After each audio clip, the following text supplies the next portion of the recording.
Hey everyone, Lee here from Tech Leveler. Today I'm going to show you how to add custom supports in Bambu Studio. And I mean custom, as in you choose exactly where they go. No more supports all over the place when you only need them in one specific spot. Let's get into it.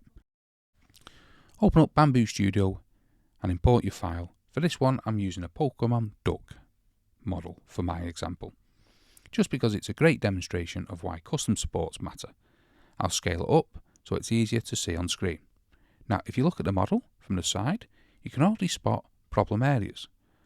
The beak is sticking out with nothing underneath it, and depending on your model you might have similar issues with a tail, an arm or any other overhanging item.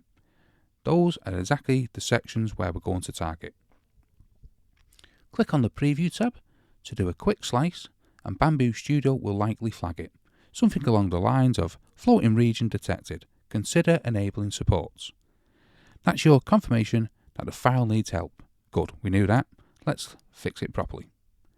Head back to the Prepare tab and find the Support tab in the toolbar. It's the third icon along the bottom centre. Click it, then toggle on Enable Support. The support type, open up the drop down and select Tree rather than Normal. Tree supports are less bulky, easier to remove and use less filament overall. I pretty much always go with tree supports. Once you've selected it, also make sure you set the placement to manual. That's the key setting that lets us paint the supports ourselves rather than letting the slicer decide.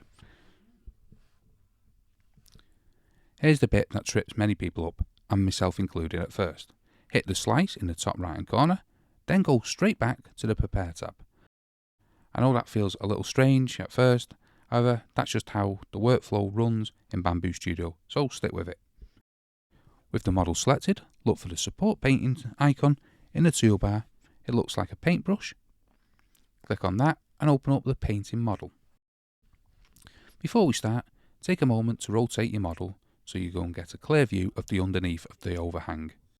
You want to be painting on the surface that you're actually going to need support from below, so getting the right angle first saves you time. Now, hover over the area you want to support and start painting it.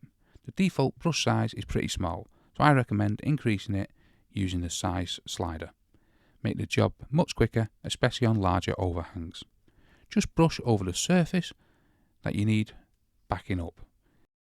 Take your time and make sure you covered the full area. You don't need to be perfect, but the more thorough you are here, the better your supports will be positioned. Once you're done painting, hit Slice Plate in the top right. Switch to the preview screen and you'll see the supports have been painted exactly where you painted, right on the beak or wherever the problem area was, and nowhere else on the model. Clean, targeted and efficient.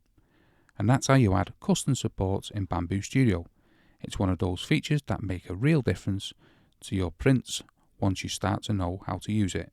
If you've got any questions at all, drop them in the comments. I read every one, and if this helps you out, a subscribe really does support the channel. Cheers everyone, and see you in the next one.